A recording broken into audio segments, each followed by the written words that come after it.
ارشاد صاحب، پاکستان اور افغانستان کے معاہدہ ہو گیا، اب استنبول میں اگلا دور ہوگا۔ اوبیسلی یہ تو نظر بھی آ رہا تھا کہ اکثریت جو خیرخواہ اور دوست ملک ہیں دونوں ممالک کے، وہ ایک ہی جیسے ہیں، ایک ہی گروپ ہے۔ بہرحال آپ سمجھتے ہیں کہ ہماری ریزرویشن مان لی گئی ہیں، افغان سرزمین اب پاکستان کے خلاف دہشت گردی کے لیے استعمال نہیں ہوگی؟ دیکھیں، اول تو یہ بدمزگی ہونی ہی نہیں چاہیے تھی۔ لڑائی تک نوبت پہنچنا دو ہمسایہ ممالک کا، اور وہ ممالک بھی جو ایک دوسرے پر ڈیپینڈنٹ ہیں، اور وہ ممالک جو پچھلے کم از کم 50 سال سے دہشت گردی کا شکار ہیں کسی نہ کسی شکل میں، اور وہ ممالک جو خواہ وہ سوویت یونین ہو کا مداخلت ہو یا امریکہ کی مداخلت ہو، وہ ایک دوسرے کی مدد کرتے رہے ہیں، اور ایک دوسرے کی مدد سے ہی عالمی قوتوں سے جان چھڑانے میں کامیاب ہوئے ہیں۔ وہ اگر آپس میں لڑ پڑنے تو یہ ایک دشمنوں کی فتح ہے، دشمنوں کی کامیابی تھی۔ لیکن خدا کا شکر ہے کہ پھر دوست ممالک مدد کو آئے اور دونوں کو ایک میز پر بٹھایا۔ حالانکہ یہ دونوں ایک میز پر پہلے بھی بیٹھ سکتے تھے اگر یہ بیٹھنا چاہتے، اور اگر یہ سمجھتے کہ ہماری لڑائی ہمارے بھی مفاد میں نہیں ہے، کسی اور کے خیر مفاد میں کیا ہوگی۔ ہاں، دشمنوں کے مفاد میں تو بالکل ہے، انڈیا کے مفاد میں ہے، اسٹریٹ اوے دشمن جو بھی ہے، انڈیا ہے، کوئی بھی ہے، اس کے مفاد میں، ہمارا دشمن ہو یا افغانستان کا دشمن ہو، وہ دونوں کے مفاد میں ہے۔ اب اس میں جو بنیادی چیز ہے وہ یہ ہے کہ اس معاہدے پر عمل درآمد، ہمارے جو تحفظات ہیں وہ یہ ہیں کہ جی پہلے بھی خواہ وہ طالبان رجیم ہو یا اس سے پہلے جو وہاں حکومتیں قائم ہوتی رہی ہیں، وہ معاہدوں کی خلاف ورزی کرتی ہیں اور پاکستان کے دوستی کا پاس لحاظ نہیں کرتی ہیں۔ ٹھیک ہے نا؟ تو اس لیے اب یہ دیکھنا ہے کہ اس معاہدے کا پاس کیا جاتا ہے، لحاظ کیا جاتا ہے، اس پر آگے بڑھا جاتا ہے، ایک دوسرے سے بیٹھ کر گلے شکوے دور کیا جاتا ہے، یا پھر کسی اور محاذ آرائی کی طرف بڑھا جاتا ہے۔ یہ اب اگلے 10 دن میں، 20 دن میں، مہینے میں، 2 مہینے میں سامنے آ جائے۔ صحیح۔ ارشاد صاحب، پروگرام کے پہلے حصے میں خورشید محمود قصوری صاحب جو گفتگو کر رہے تھے وہ یہ کہہ رہے تھے کہ اب ڈونلڈ ٹرمپ کی پالیسی بظاہر یہ لگے گی کہ وہ ترکیہ، مصر اور قطر کے تھرو پریشر اسرٹ کریں گے مزید حماس پہ بھی کہ وہ جلد از جلد ڈی ویپنائزڈ ہو جائیں، اور خود وہ پریشر ڈالیں گے اسرائیل پہ، نیتن یاہو پہ۔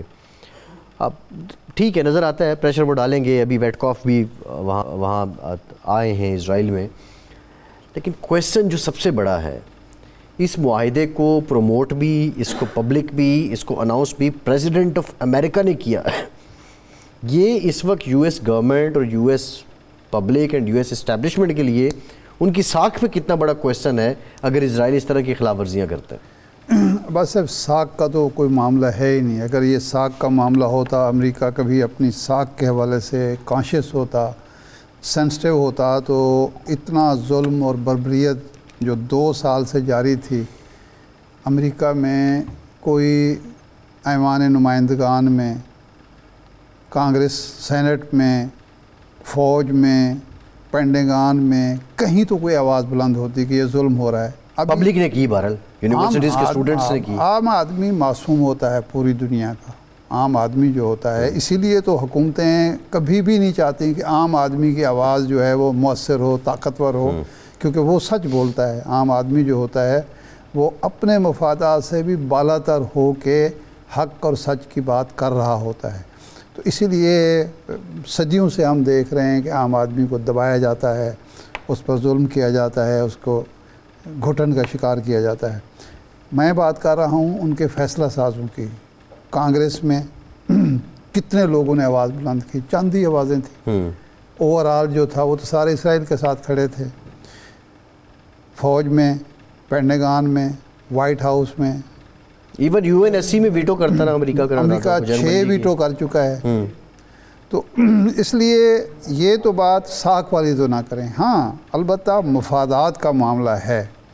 اب امریکہ نے اور امریکی صدر نے جو بہت اس معاملے میں اوور کانشیس ہیں کہ جناب ہمیں صرف اپنا مفاد دیکھنا چاہیے اور مالی مفاد اور تجارتی مفادات کو ہمیں دینی.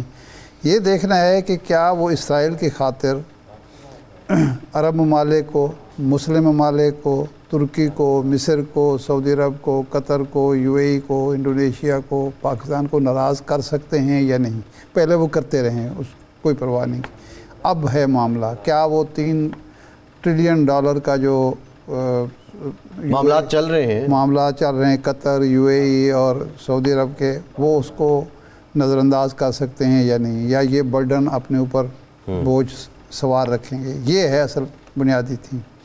تو اس میں جو یہ ویٹ کاف کا تو میں وہ بہت زیادہ پر امید نہیں ہوں، لیکن جو اس نے داماد کو بھیجا ہے جیرڈ کشنر کو، معاملے کی سنجیدگی کا اندازہ ہوتا ہے. اس سے سنجیدگی بھی ظاہر ہوتی ہے اور کشنر کا جھکاؤ جو ہے وہ بہت زیادہ اسرائیل کی طرف نہیں ہے. تو اس لیے میں سمجھ سکتا ہوں کہ کشنر کو بھیج کے، اور ویٹ کاف کا جو کل کا بیان تھا کہ جی امریکہ نے یہ سمجھا کہ یہ اپنی حدود سے بہت زیادہ تجاوز کر چکا ہے، تو اس سے میں اندازہ لگا سکتا ہوں کہ شاید، اور آج جو ٹرمپ کا بیان آیا ہے وہ یہ امریکہ، اسرائیل اور نیتن یاہو اور اس کے فوجی الزام لگا رہے ہیں کہ حماس نے معاہدے کی خلاف ورزی کی، جس کے بعد ہم نے دوبارہ فضائی حملے شروع کر دیے. تو ٹرمپ نے کہا ہے کہ حماس نے کوئی خلاف ورزی نہیں کی. اس کا مطلب ہے اس کو بھی یہ احساس ہو گیا ہے کہ یہ مجھے بھی بیوقوف بنانے کی کوشش کر رہا ہے اور میری ساکھ کو بھی مجروح کرنے کی کوشش کر رہا ہے اور علاقے میں امن بھی نہیں چاہتا. تو اس سے مجھے توقع محسوس ہو رہی ہے کہ شاید امن معاہدے پر اس کی روح کے مطابق عمل درآمد ہو، اور حماس پر زیادہ دباؤ ڈالنے کی بجائے اسرائیل پر زیادہ دباؤ ڈالا جائے کہ انسان کے بچے بنو اور معاہدے کو چلنے دو. ایک بات. دوسرا یہ ہے کہ یہ جو وعدہ اصرار ہے، مطالبہ ہے کہ جی وہ فوری طور پر حماس جو ہے اپنے ہتھیار پھینک دے اور غیر مسلح ہو جائے، یہ تو ایک غیر فطری سی بات ہے. کیوں پھینک دے وہ؟ کیا اسرائیل کی فوج واپس چلی گئی؟ جب اسرائیل کا خطرہ وہاں موجود ہے، اسرائیل نے 2 بار بمباری کر کے، فضائی بمباری کر کے، اور 4-5 دفعہ جو ہے وہ زمینی حملے کر کے خلاف ورزی کر دی ہے، تو اس کے بعد تو سوال ہی پیدا نہیں ہوتا کہ پیس فورس بھی تو کوئی نہیں آئی ہے نا. کوئی فیس نہیں، وہ تو بعد کی بات ہے. پیس فورس آئے نا، لیکن وہ تو خلاف ورزی کر چکا ہے. اگر حماس ابھی مسلح ہے، حماس سے ابھی بھی خطرہ موجود ہے اور یہ کام کر رہا ہے، جب حماس غیر مسلح ہو جائے گی تو اس کے بعد ایک جواز جو ہے وہ بھی نیتن یاہو نے حالیہ فائرنگ کے بعد اور یہ حملوں کے بعد پھر دے دیا ہے حماس کو بھی. ہاں بالکل، یہ عالمی برادری کو بھی دے دیا ہے اور حماس کو بھی دے دیا. میرا ایک سوال ہو رہا ہے ارشاد صاحب، ابھی یہ جو ویکنڈ گزرا ہے، نو کنگز ویکنڈ، پورے امریکہ میں جو ہے وہ ڈونلڈ ٹرمپ کی پالیسیز کے خلاف مظاہرے ہوئے ہیں. یہ جو اپنے داماد کو بھیجا، ویٹ کاف کو بھیجا، کیا وہ پریشر بھی کہیں آ کے امریکہ پہ یا ڈونلڈ ٹرمپ پہ میٹر کر رہا ہے کہ اپنے ہی لوگ کہیں اس کے خلاف دیکھیں نا، اس کا کوئی اس سے تعلق تو نہیں ہے نا. وہ تو ڈومیسٹک پالیسیز نو کنگز جو ہے کمپین ہے، وہ تو یہ ہے کہ ملک کے اندر وہ انسانی حقوق پامال کر رہا ہے.